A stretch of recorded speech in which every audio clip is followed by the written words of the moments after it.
Hello once again, I'm Adam and welcome to South Wales Ghost Watch. And on our show today we're going to be discussing in great detail Halloween, the history of Halloween more importantly, and the devil and demonology. Okay. Now on the show once again I've got Martin. Hi. Okay. And the first question I want to ask you, Martin, is Halloween. Why do we celebrate Halloween or All Hallows Eve? All Hallows, yes. Halloween was the old Celtic festival of the New Year. So to the ancient Celts, Halloween, Samhain, whatever you want to call it, was the beginnings of the new Celtic year. And what people were interested in was looking back at those they had lost that year, celebrating their lives. And the Feast of All Hallows is about celebrating the lives of those who have gone before, the ancestors. We live in a society now where we don't value our ancestors quite as well. But the purpose of the Celtic New Year was to actually come to terms with the loss of our ancestors, but also, I suppose, to come to terms with the fact that there is the great cycle of birth, growth and death. And the idea that it's part of the natural order of things. That's why we have ghosts and spooks and pumpkins and things like that. In Mexico, for example, they have the Day of the Dead, where people make nice little skeletons out of marzipan. And I think it fulfills a very important role because it takes away the fear of death and the unknown and helps us adjust to the fact that life is a mystery. So Halloween is about celebrating the great mysteries of life and not anything to do with the devil, the occult or anything like that. It's an old traditional feast, and modern ways it gives us a chance to look at those things in life that we don't normally look at. So it fulfills a lot of things. Durkheim said that the purpose of a ritual was to relieve tension, and Halloween is about relieving tension. Yeah, for those loved ones who have yes, that's right. Okay, that's fine. So tell me about the origins of Halloween. For example, you mentioned the Celtic festival Samhain. Certainly. And pagan influences. And pagan influences. Yeah. What we really have to wake up to is that all religions, all beliefs, all spiritualities are effectively influenced by what went before, with adaptations. I mean, I'll give you an example of how, just slightly off key. In the divine kingship of the Shailuch, there is now a Welsh rugby cap used. So ritual, celebration is always constantly evolving with things going into it. The big influence on Halloween, of course, America. The idea of trick or treat, the idea of this sort of thing, and the idea of being able to slightly mock people, play tricks on them. That fulfills a certain role in society. It makes us feel more powerful. You know, kids knocking on doors, egging doors, asking for money. Asking for money. You know, people say, "Oh, you shouldn't encourage it." Yeah. But there certainly is a role for rebellion and playing tricks on people. There's a long tradition that nobody can be so important that they can't have the mig pulled out of them. You know, that's the important thing. And the Celtic religion was very practical and about things like that. And Halloween, all religions celebrate, all spiritualities celebrate something like that, the unknown, those who have gone before. So we really need to see it in those ways. It's not necessarily... Some of the churches get very upset about Halloween and they say, "Oh dear, I can't celebrate this, it's opening young people up to the occult and they'll be messing with Ouija boards and whatever." The point is, if you tell people they can't do anything, the first thing they're going to do is do it. Is do it. Because it's the opposite. Yeah. So if you like, it's normalising and making it fun. And that's probably a lot to do with the origins of Halloween. My son's godmother, Dolores Ashcroft-Noiki, talks about honouring the ancient dead and the recent dead. And traditionally, in certain parts of Celtic society, they used to honour the ancient warriors who had passed on. And I know that even today in obscure corners of this country, people still celebrate Samhain in that way. Okay. They celebrate those who have gone before, and they feed the dead. But they always ceremonially as well put a ring of salt around the feast. That's the tradition. It's the tradition. Right. So remain the dead that they are dead, but every now and then when the gap between the worlds is supposed to be thinner Yeah. on Halloween, where they can observe and see that their loved ones are cared for, and that they know that they're still honoured. Okay. And I think it's a lovely idea. It is a nice idea. It's You know. yeah. So why is Halloween so popular? You know, with trick or treating or souling, as what it's called, with masks and costumes, etc. Well, because the idea of masks and costumes enable us to be slightly different. We wear different clothes at different times. Now, I'm wearing a waistcoat and a tie today because I was at a celebration for the late Moo of the Swerve. Well, you dress very smart. So I dressed up like this. So we all dress in different ways for different occasions. Wearing a mask gives us a lot of chance to be something else. Yes. We all wear masks every day. We're not the same as we are in our everyday job. When we're there, we're different at the weekends. So the ability to dress up is very important because it enables us to play different roles in society and give us permission to play different roles in society. Yeah. It's great. I think that I was in the Wit in Tonga last night, and there were lots of little kids around. You could see them going by in witches' costumes and things like that. And after all, the idea of being a witch or a wizard is really quite empowering because to lots of people it says, well, I'm a bit more powerful, I'm a little person, but I'm strong and I can do all these things. Yeah. And I think that should be encouraged. I don't think there's any harm in it. And I would love to go around people's doors now, and I'm 27, and I'd love to go around knocking people's doors. You know? Yeah, not asking for money, just to be involved in the tradition. I mean, in the PDSA where I volunteer on Friday in Neath, on Wednesday, the PDSA was full of zombies and witches and warlocks, all dressed up. And apparently they had a really good day that day. Yes. So, it's all part of the fun. And it's not wicked or evil. It doesn't open you up to diabolical forces. It just helps you deal with the things that frighten you by giving us the chance to, can I say something? I think I can. Out of these things that frighten us. And humour is a very good way. Yes. Doing things together with groups of people helps us celebrate times of change. That's really what it's about. Okay. So how has Halloween evolved through different cultures? Well, let's look at this in a number of ways. First of all, in the West, a few hundred years ago, this would be the time where things got pretty awful in terms of the weather. So what you wanted to do was have a celebration before the really bad winter started. So you celebrated by having a feast. You weren't going to have pretty much food left till Lammas, or what's it, Lammas on, not Lammas, Imbolc, which is February the 1st. So in rural society, traditionally, there was not enough food, so you had a good celebration. You drank a little bit too much, you ate a lot, and you let your hair down and you enjoyed it. Yeah. So there's a very strong element of that in all cultures. Yeah. The idea of celebration exists in lots of ideas. For example, in the Middle Ages, there was the Feast of All Fools, where people could go to church and behave in the most unacceptable ways possible and mock the local lord and the clergy to let off steam. So you have to see Halloween in that sense of it. The idea of change, criticism, an inversion of everyday rules is there. So all festivals, particularly like that, particularly like Halloween, are based on that. Yeah. It's a bit like, I suppose, looking forward to Christmas. Now, people often say, oh, Christmas is just commercial. That's a feast that's held in the middle of winter to keep us sane. Yeah. It's very dark. All the fact, like Halloween, you have to see Halloween, Yule as the old traditional way, yeah, and Imbolc as like a series of three. All cultures go through that time of the last celebration while we've still got food.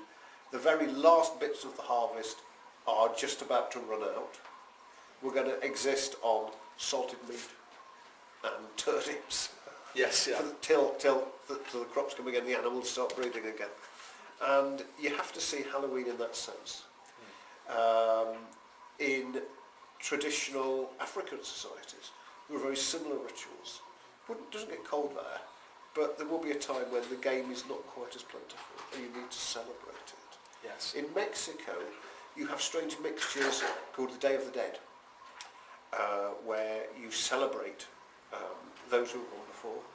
You help the kids deal with death and loss by making little skeletons, little cakes, like coffins and things like that, just to take the fear away. So you have to remember that all things like that are about us helping us cope and make sense of what we go through, and giving us some sense that we'll be here next year. When this country was converted to Christianity, the church was very alarmed by Halloween, because it was there where you had a survival of pre-Christian ideas. So what did they do? I'm not sure if I've got this quite right, but November the 1st was All Saints, and November the 2nd was All Souls, or it's the other way round. The church had to, if you like, do something to replace something else. Okay. And they celebrated their saints. Interestingly enough, if you think about it, the saints are honoured ancestors who have gone on before, who have contributed to the development of a particular religious way of looking at things. So that's awfully influenced by Halloween, where the pre-Christian people would have celebrated their ancestors. The saints are the ancestors of the Christian church. Right, right. Yeah. And All Souls was a celebration of all those who had died. Who died, yeah. So they had effectively copied or readapted. Nothing is new. It's reinvented and put in the context in which it's useful for at a particular time. Okay. So tell me about the medieval practice of souling or trick-or-treating. Well, we're not so sure if trick-or-treating is... Trick-or-treating is a modern form of the idea of criticising those who are powerful. Yeah. Of course, if you went up to a policeman and threw eggs at them today, you might get yourself into a lot of trouble. Yes, yes. Yeah. As much as you would. Or if there was some local figure who you were scared of, you went round in a big group. Yeah. Yeah. And you could mock the Lord in the Middle Ages. Yeah. Mm-hmm. You could mock the clergy. You could do all sorts of things like that. Yeah, yeah, yeah. So that idea is a direct influence from the Middle Ages. There's these ideas that we must have a chance to let off steam and criticise. I think there's something very sad about modern society where we can't do that in such the same way. And I think Halloween has grown because there is a psychological need to criticise people. And that's really how it's evolved. In lots of the old religions there is the idea of the trickster figure. The trickster is a figure who mocks the powerful, who puts the proud down, who shows that the person who says they're holy and sanctimonious really has a few darker sides that need to reveal. And by actually seeing that in other people, we learn to deal with the darker side of ourselves and our angers and our desires and our wishes. So it's all part of understanding what Jung called the shadow, the bits of ourselves that we denied. By dressing up as ghosts and putting on masks, that enables us to do that really well. Yeah, because we all have a dark side to us. At some Yeah, point we do. as well. Yeah, yeah. Jung was of the opinion that if we got to know our shadow, as he called it, and recognise it instead of pushing it down, we were a lot better people, we were a lot better organised. Yeah. We understood ourselves more, that we weren't perfect. And there's a lot of difference between a traditional Christian idea that we're all fallen worms who are sinful and no good, and a more Eastern or other idea that, yeah, okay, we do have a darker side, but we also have a lighter side as well. Yeah, and it balances itself And out. it balances itself out by knowing ourselves, you know? Yeah. That's what that's about, and that's why where we're moving on to something else there in a bit, but that's why it's so convenient to damn other people as evil, because we deny the evil in ourselves, or the darkness in ourselves. And this is going to blend very nicely onto our next I mean, topic. there's that famous quote by Christ who said, do not criticise the speck in your friend's eye without removing the log in your own. Oh, okay. Yeah? Yeah. Now that's interesting. Never heard that before. Yeah, that's a very... Yeah. I think that's Luke. And I think that's why it's very important to understand all these things. It's important to understand that we are a great power for good and for evil. And if we recognise our darker elements, we have more capacity to be better adjusted people. Okay, yeah, that's fine. So how does All Souls Day relate to Halloween? Well, All Souls is the day when we celebrate in the Christian Church, particularly the Catholic Church, those who have died before. Yes. Yeah. Yes. And that we honour them and show that we remember them. That's like the ancient Celtic people honouring the dead. Keeping them at bay, but showing them that they're still remembered, still cared for, but reminding them, that's the link with ghosts, that we are here, they are there. They were here once, perhaps we will be there, and so on. So that's what All Souls is about. To the early Christian church, who believed in heaven, hell and purgatory, purgatory was a bit in the middle, where those who were a bit greyish waited to see where they went up or down. And the idea of All Souls is by praying for the dead and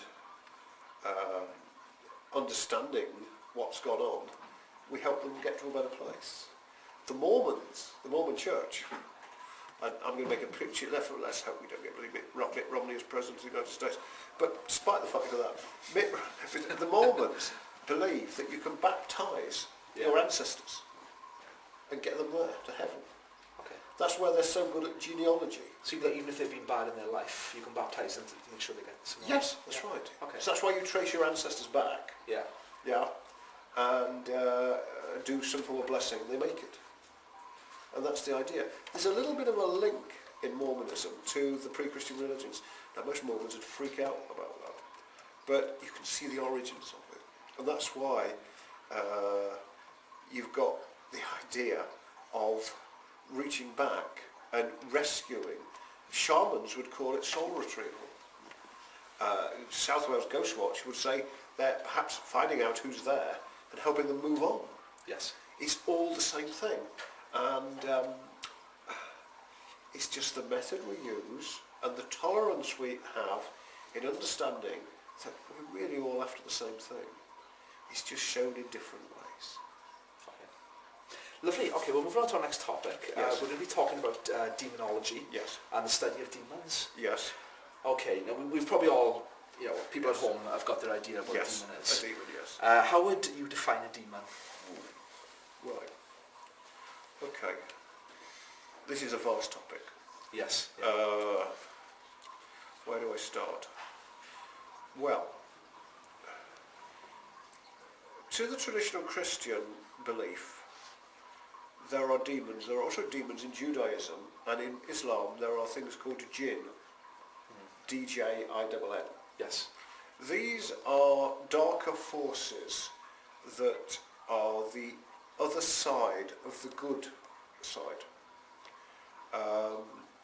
The idea of a demon was that a demon was traditionally in Christianity one of the angels who rebelled with Lucifer and as a result were cast out. And ever since then they have been trying to get back and causing havoc to the good Christians of the world. So a demon is, as if you like, a dark spiritual force that has never been human, but in the Christian tradition, well, the medieval Christian tradition, they are those angels that have rebelled. And we've all heard about having the angel on the shoulder and the demon on the other shoulder. Yeah? Yeah. The idea that the good and the bad is caused by an external force. Yeah? So demons, therefore, are, if you like, the warriors of the other side. That's the idea. Now, where does this idea come from? Well, it's pre-Christian. It's the that we call them Manichaean religions. there is a belief that in that religion, that the old Zoroastrian religion, that there are two gods, one of good, one of bad. They're both equal. Now, Christians will get a bit worried about that sort of idea. And that the world is a battle between these two forces, Good and evil, yeah. good and evil, and that each of us has a battle and can be tempted in that sort of way. So demonology is the study of the behaviour of demonic forces. Yeah. Now, if you, I'm thinking of modern representations of demons. My favourite series is Supernatural. In there, the demons are humans, were once human, and they're really cheesed off that there are humans here who have not yet gone there. The idea is that they're trying to drag people to be like them. Okay. So that's the origin of the demon. In Judaism, the demon exists. We have a bit of the Bible, the Apocrypha, about Asmodeus, who was a Jewish demon. And I think it was Asmodeus. I can't remember who it was, but one of the Old Testament rabbis used to get rid of them by smelling them away with fishes, burning fishes' livers. So there was a rich exorcism ritual going back to the pre-Christian religions. Yeah. So you've got that. Now, demonology, and within Islam you've got jinn, which are like demonic forces that are tempting people. Technically, the genie in a lamp was a jinn, it was a demon, in a Christian sense. And really, that's why he granted wishes. But you notice, if you aren't precise with a wish, the problem is you have to put the wish in a particular way, whereas the demon will always trick you in the tradition to give you what you say. It's only exactly the words you say. Yeah. Right. Yeah. Yeah. I'm thinking of the film Bedazzled. Oh yes. Yeah. With Liz Hurley, isn't it? Liz Hurley, Yeah. yes, and the earlier one with Peter Cook and Dudley Moore, Yes. where the devil, he keeps asking for this woman to fall in love with him, and all things go wrong, but he never asks it precisely enough. And the idea is that, in a sense, they give you what you want, but only give you what you ask for. Okay. Yeah? Yeah. Yeah. Yeah. So you've got that idea. Now, demonology, demons as such, are largely a product, therefore, of a Judeo-Christian religion. Before that, the idea of demons was completely alien to the West. Plato, the great Greek philosopher, said that nobody did wrong knowingly. They always did wrong because they didn't have enough information. So to the Greek mind, the ancient Greek mind and the ancient Roman mind, there would be no such thing as demons. There would just be the gods who were just like us. They like drinking, they liked sex, they liked food. They were just beings like us who were rather more powerful. Yeah. So the idea of demonology is very recent.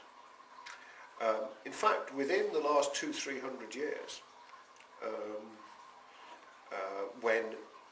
before the modern day, in the re-emergence of fundamentalist Christianity and fundamentalist Judaism and so on, and Islam, the interest of demons was dying out. But when the missionaries went out to the Far East and began to convert tribes, they began to see people in strange masks, and they began to say, they're into something nasty.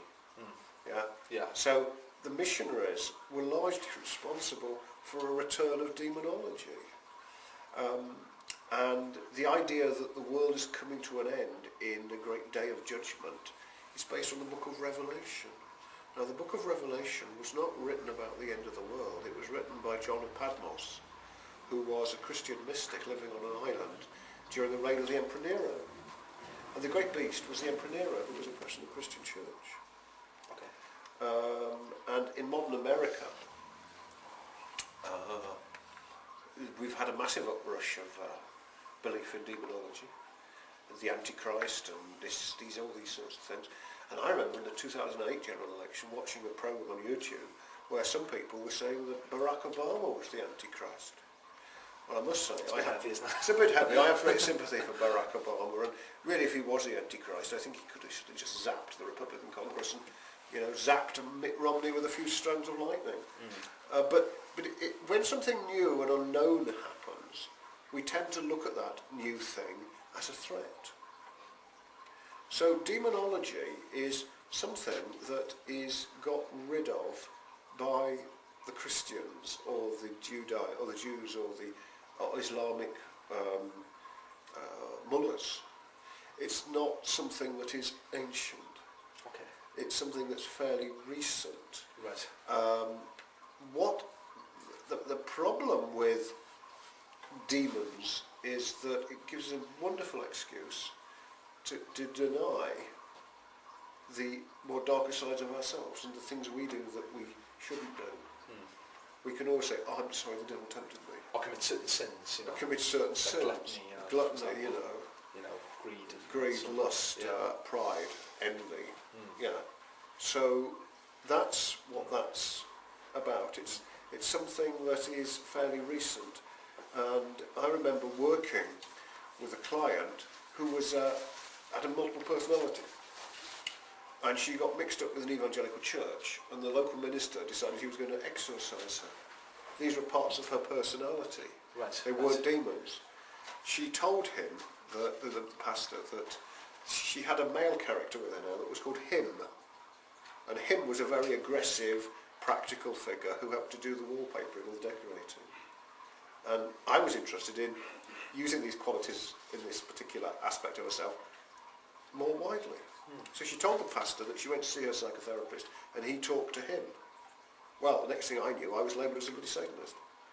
Right, yeah. Yeah, but what I was actually doing was recognising that perhaps the more aggressive side of myself was part of a split personality. Yeah, not So, demons.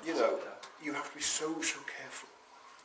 Yeah? Yeah. I can think of 3 cases in 25 years of practice where there was something very odd and something very dark in somebody that didn't belong to them. But I can't speculate on what they were. I certainly have not come across vast amounts of demons. If you look for demons everywhere, you find them. It's like if you look for communists or wherever, everywhere, people who are threatening things, you see that. Okay. So where does demonology come from?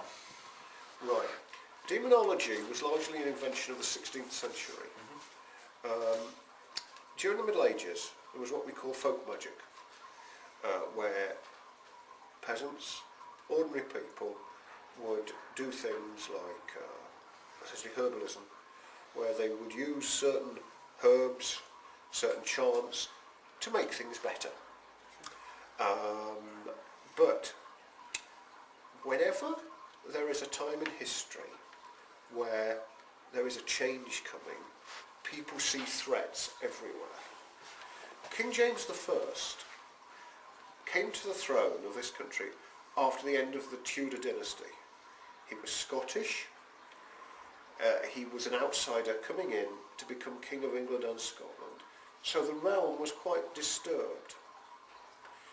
James went over the North Sea to Denmark to meet the princess, I can't remember what her name was, Princess of Denmark, and married her. On the way back, the ships nearly sunk. So James decided that this was a group of witches who was trying to sink him. So James consulted with lots of people at that time who became, if you like, experts on demonology. And they wrote learned books on demons and so on. And demonology is a very intellectual, very academic study of a belief in demons by individual names. And it originated in the 16th century. It's like if you think back to the communist baiting times in the 50s and the 60s in America. It's the same sort of thing. Okay. Yeah. Your country is unstable, so you're looking for the threat within. Demonology enables experts to go around finding the demons within and dealing with them. And while you're doing it, there's also a bloody good excuse to get rid of the people you don't like. If you've got a political opponent, you say, I saw him doing this, yeah? Yeah. And you've got all this sort of idea about, well, that's where demonology comes from. Macbeth, the famous play by Shakespeare. There are three witches who trick Macbeth, but the most evil person in it is Lady Macbeth. And there's a long speech where she invokes the spirits in pure demonological ways. So Shakespeare was saying, I know, James, this is what you're going to like this. I'm going to show you that there are these evil forces out there, and then you'll back me up. He wrote a brilliant play, but he was perfectly aware of the political implications of the time. And in modern academic study today, people study things like demonological beliefs and what people wrote, and they try to put them in the context. And that's the time when the Catholic exorcism ritual appeared. So that's really where demonology comes from. Okay. So, ghost hunters like myself, Yes. are we likely to encounter a demon? Are you likely to encounter a demon? Using our practices of EMF, digital voice recorders. What you're likely to video pick cameras. up on are what I would call severe amounts of negative energy created by a particular event. Somebody's murdered particularly horribly, or if somebody has a hatred for somebody, it's more likely that you're likely to run into what sometimes I like to call as a ghoul, a negative force that is like a battery of energy that permeates a particular area. So that's the nearest you'll reach for, I think. Okay. Yeah. Remember that a Satanist is a Christian minister or a Christian who's gone over to the dark side. The pre-religions of Christianity cannot become Satanists or be interested in demons because they don't believe in them. Okay. So you have to distinguish quite cleverly. There are cases where there are things that are so horrible that you might want to use the word demonic to describe them, but they're very rare. You have to be very, very careful with them, but I would say that it's highly unlikely. Okay. But, if you do come across something like that, you do have to look after yourself. Yes. So, what's the difference between a demon, a Yes. poltergeist, and a spirit? Is there? Yes. What's the key difference? Well, a demon is a being of hell, a fallen angel. Okay. Yeah. Yeah. According to the old traditions. A poltergeist is a negative force field created accordingly by repressed sexual energy or repressed energy of some sort. And a spirit is probably just somebody who doesn't know they've passed on. Okay. Okay. Do you think do films portray demons in a consistent or realistic form? That's interesting. Depends how you see it. Films like supernatural TV series. Supernatural TV as series. an example. Demons are shown as creatures of Freud's id. They're into sex, drugs and rock and roll. Yes. Yes. They are characters that take over somebody and make them do terrible things. Demons, if you go back to the Dennis Wheatley novels, they're quite interesting. The Devil in Rides terms of Out. The Devil Rides Out and whatever. Each society will have demons seen in different ways. Sometimes there's a heavy influence on what we see as dangerous. Yeah. Yet, can I quote the Eagles in their song? I've been looking for a daughter of the devil. I've been looking for an angel in white. I've been looking for a woman who's a little of both, and I can't see any in sight. There is a bit that says we falsely describe the passions as being demonic. They're not. They're not. They're part of ourselves. In a society where things are repressed, you're going to see demons everywhere. Yeah.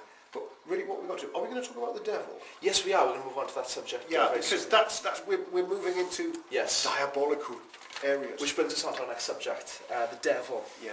Okay. the devil can take many forms. That's Yes. the old saying, isn't it? So, Yes. And the devil, Yes. from my understanding, is Yes. once an angel, a good angel that had gone bad. Yes. There's a really complex sort of series of beliefs around this. If we look at the references in the Bible to the devil, we come across some really contradictory things. In the book of Job, God says to the devil, there's my servant Job, he's a good man, he's holy, he has many wives and lots of goats, and he's very wealthy, and he worships me. Go and tempt him a bit to see if he really does do this.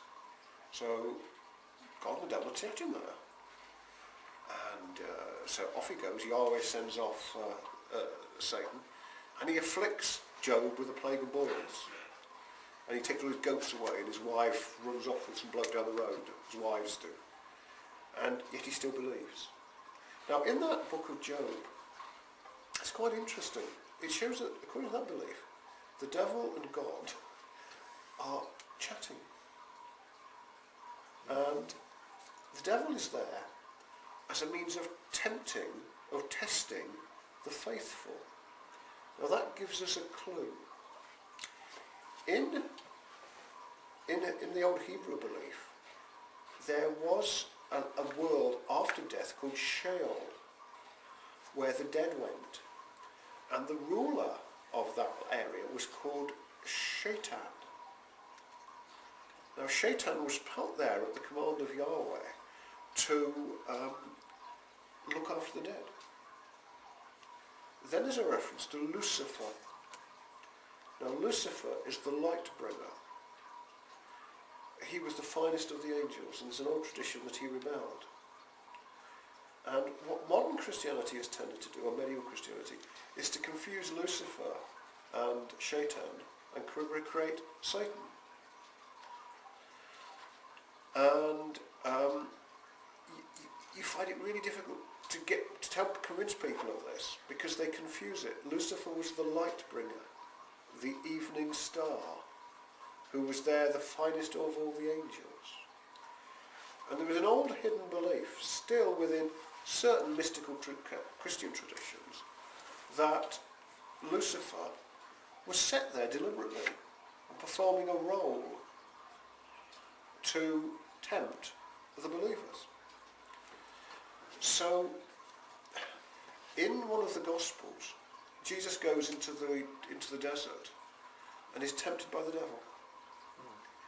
And he offers him rulership of the world, anything he wants, and yet he refuses.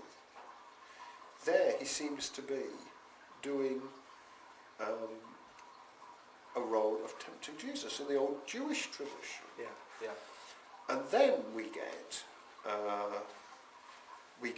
the book of Revelation, which is largely what we call an apocalyptic literature. There were hundreds of books written like the Apocalypse of St. John about what the end of the world was going to be like, and that the devil would rise up and the Antichrist would rise up.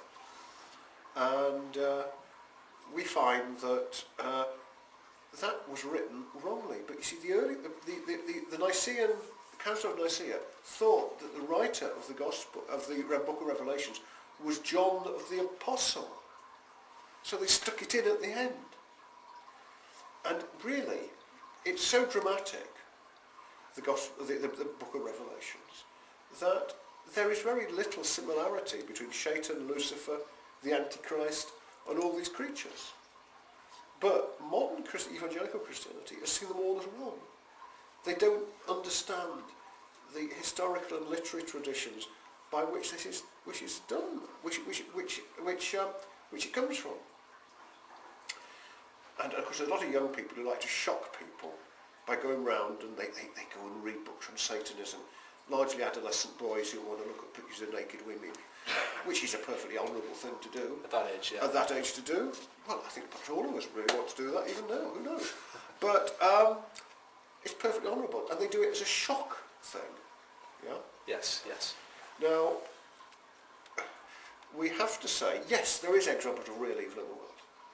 but we can get so exaggerated. And there's a shock value to a lot of the films that we see Of on course TV there these days. are. Horror films. Horror films and whatever. Films like Hostel, for example. Yes, that's right.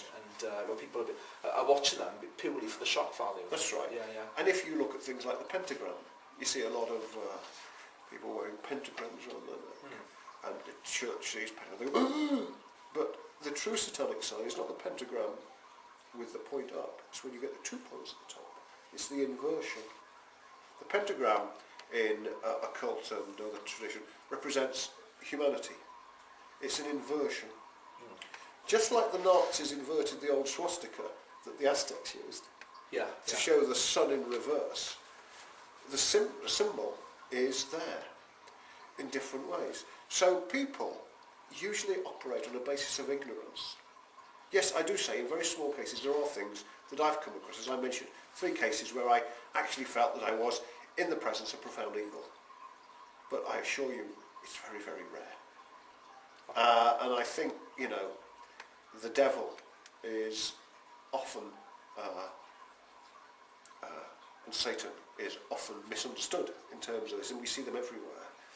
I mean, when Peter Cook is in the first film Bedazzled, Dudley Moore says to him, well, why did you rebel?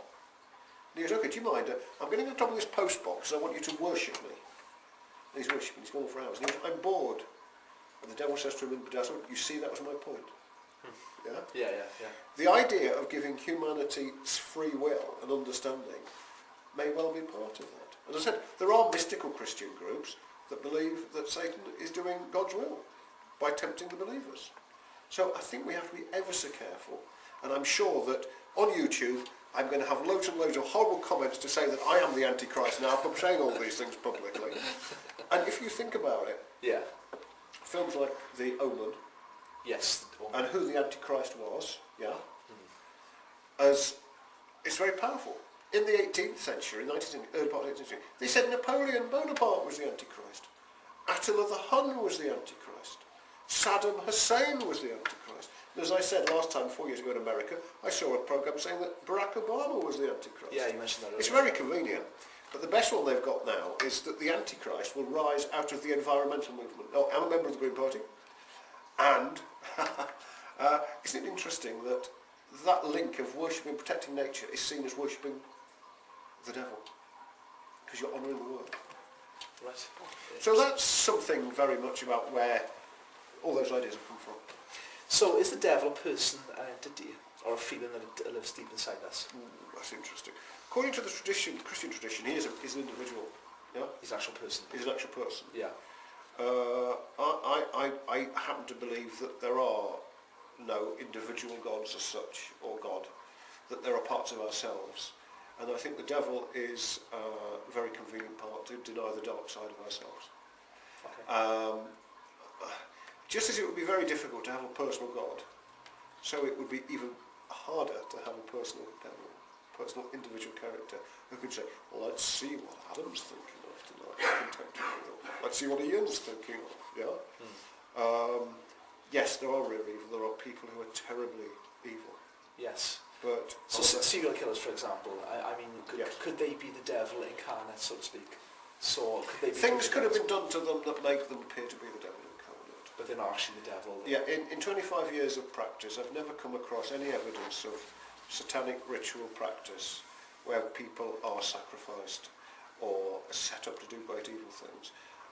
I've come across strange cases, but nothing ever like that. So I'm a bit reluctant to actually accept on board. Yeah, the trick is to watch the darker side of ourselves, and by understanding the darker side, to make us better.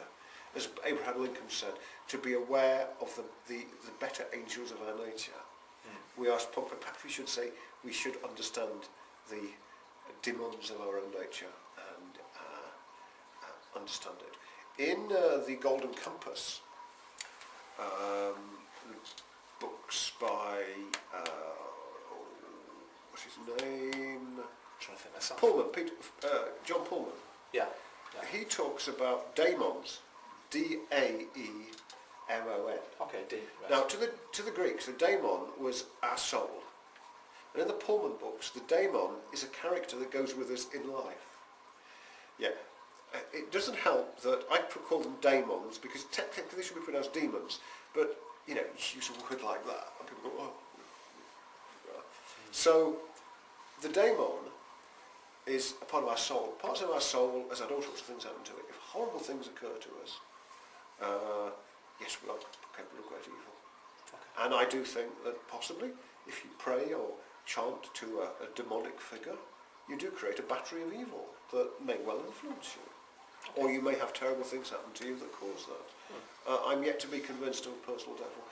And one more thing, you mentioned earlier about that program.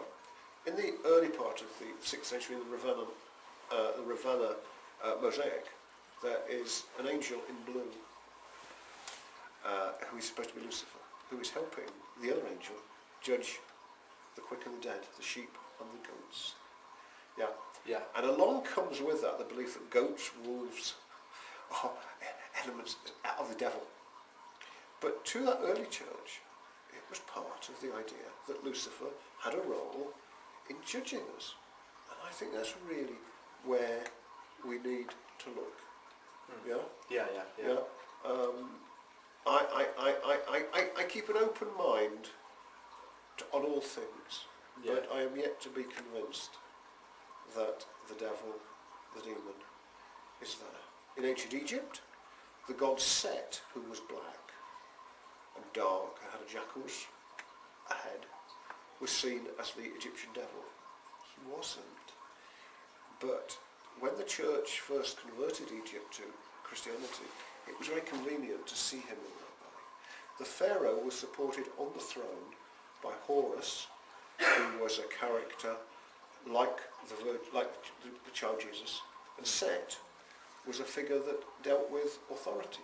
And the throne was supported by a statue of Horus and a statue of Set. Okay, yeah. So you've got it in that way, Horus himself was born in most peculiar circumstances because he was needed. Set fulfilled a role as well. So he was very important. So, be careful if you look hard enough, you'll always find a demon or a devil. I'm not saying that there aren't the possibilities of great spiritual evil, and I keep an open mind on all of it, but, as the Rolling Stones said, if I had to worship Ian for years upon years upon years, I think I'd get a bit cheesed off at the end and rebel. For any of you at home don't know, Ian's our cameraman and he's very nice. Hi. Say hello, Ian. Hello, Ian. Okay, so can all humanity be evil or succumb to the devil's work? Well, or maybe some. Let's remember the great capacity for evil in humanity as well as the great capacity for good. The British invented the concentration camp and the Germans used it to kill the Jews and the Gypsies. But great evil comes when you stop seeing your fellow people as humans. Yeah? Yeah. Evil comes when you say that person is not a living, breathing human being who has needs, desires, weaknesses like you or I. And if you can project your evil out, put all your anger out onto somebody else, great evil is possible. Yes. Where there's no remorse, there's no fear. No remorse, no feeling. Yeah. How many of us in a Nazi society would resist? We'd just go on about our jobs. Yeah. Because that's what's happened. That's where I think the great danger for evil is. And that's why I think it's very important that we do learn spiritual truths, we do understand ourselves, we learn to have psychological insight. Yes, there is a great capacity for evil in humans, but there is a massive capacity for good as well. Sometimes fear as well. I mean, fear is a good thing. Yes. Without fear, that's right. You can be classed as evil as well. You can create things happening around you by sheer emotion. So yes, there is great capacity for evil, but there's great capacity for good as well. Sometimes it might put us off. It gets us off the hook a bit if we say the devil. Okay. So is the devil as powerful as God? Now, that's an interesting question. In the Manichaean religion, there were two gods, one good, one bad. to the traditional Christian, there is the idea that the God will win in the end. Yeah. So to the traditional Christian, the evil force is bound to lose in the end. But that leaves the question is, if he's bound to lose in the end, what was the point of it to begin with? If it's inevitable.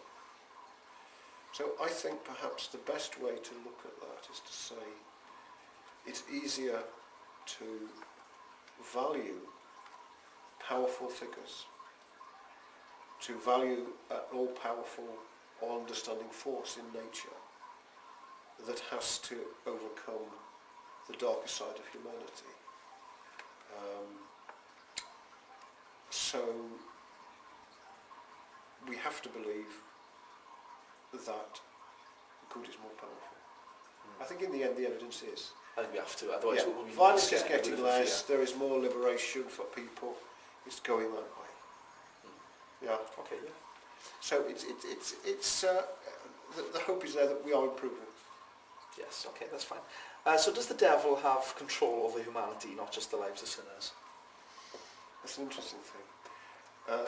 In the Gospel of Luke, I think, the devil is described as the Lord of the world, yeah, who has control over the kingdoms of men and is all-powerful. And I think that's a very nice metaphor, because it says, if all we're concerned with is money, power and control, then we deny the better side of ourselves. And by denying the better side of ourselves, we are just stuck in this world. We don't live in an existence of where we are spiritual beings experiencing a material life. We just become a material existence where it's dog eat dog. Yeah. The great philosopher A.J. Ayer, I was reading about him on the net tonight, was a born atheist. And when he was 77, he nearly died. And I was reading an account of what happened when he died. He was convinced that there was nothing beyond.